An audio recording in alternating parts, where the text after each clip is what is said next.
السلام علیکم۔ آزمائش کے لیے چنے جانے والوں کی دعاؤں کو بھی اللہ نے قبولیت کے لیے چن رکھا ہوتا ہے۔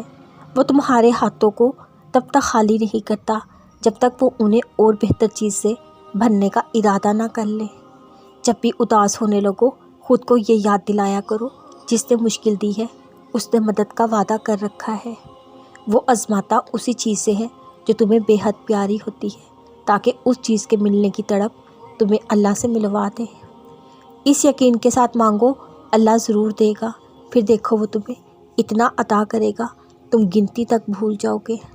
دعائیں نصیب سے نہیں بلکہ نصیب دعاؤں سے ملتا ہے۔ کائنات کے سارے موت سے دعاؤں سے ہوتے ہیں۔ انہیں یہ بے بسی دکھا کر کیا کرنا جو اسے سمجھ ہی نہ سکے۔ تمہارا درد صرف وہی جانتا ہے جو تمہارا دوست بھی اور رب بھی۔ لوگ تو تمہاری کہانی سن کر تمہیں بس دلاسا دیں گے، پھر تمہیں بھول جائیں گے۔ بس ایک اللہ ہے جو تمہیں کبھی بھی بھولے گا نہیں۔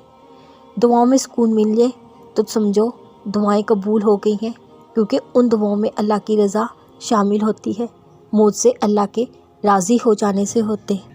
یہ دیر تو بس تمہاری دعاؤں کا امتحان ہوتی ہے، پھر تقدیریں بدل جاتی ہیں، کہانیاں ایک کن سے پلٹ جاتی ہیں۔ آپ کو کیوں لگتا ہے اللہ آپ کو معاف نہیں کرے گا؟